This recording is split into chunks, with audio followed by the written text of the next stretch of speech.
азыркы учурда ысык көл айыл аймагы болуп өзгөрүп аткан экен. Мурдагы айыл Михайловка айылы, ошол жердебиз.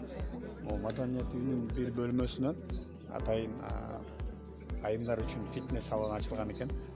Ошол жергиликтүү деңгээлде кызмат көрсөтүүлөр жашыртуу долбоорун алкагында 300 000 сом каржылоо болуптур. Ал эми өздүк салым 100 000 сом болуптур. Ошол 400 000 сомго бул жерде атайын чуркоочу, велосипед тээп турган атайын спортко, ошол ден соолукту чыңдоого керектүү баардык шаймандар алынып, бүгүнкү күндө кызмат көрсөтүү болуп атат. Айына 800 сом экен. Ал эми пенсионерлерге, мүмкүнчүлүгү чектелген айымдар үчүн айына 500 сом экен. Акчасы ошондой. Жаштар, айымдар, баардык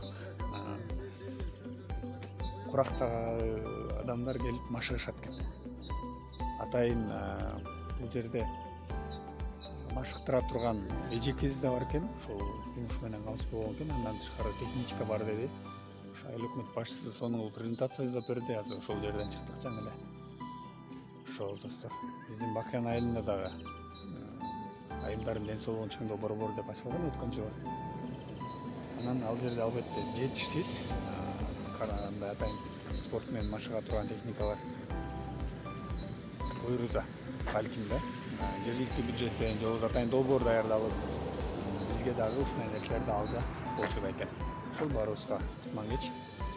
Ысык көл областындабыз. Тажрыйба алмашуу максатында келген болчук. Чүй, Талас областтарынан айыл өкмөт башчылары ушул жерде жер менен таанышып атат. Ошол достор баарыбызга ийгилик.